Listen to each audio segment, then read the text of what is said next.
મારું નામ કૃણાલ પટેલ છે. ઘટના એ બની હતી કે ગઈકાલે બપોરે અમારા પર ફોન આવ્યો હતો 2:30 વાગ્યાની આસપાસ કે તમે સિવિલ હોસ્પિટલમાં આવી જાવ કરીને નવસારી.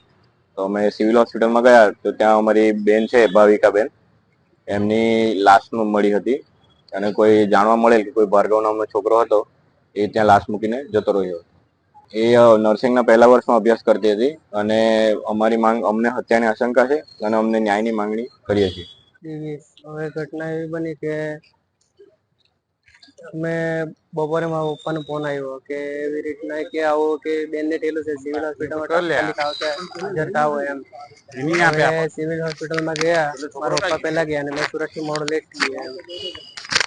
એ યો હોટલમાં બોડી મળી એ નર્સિંગ કોલેજ કરતી હતી.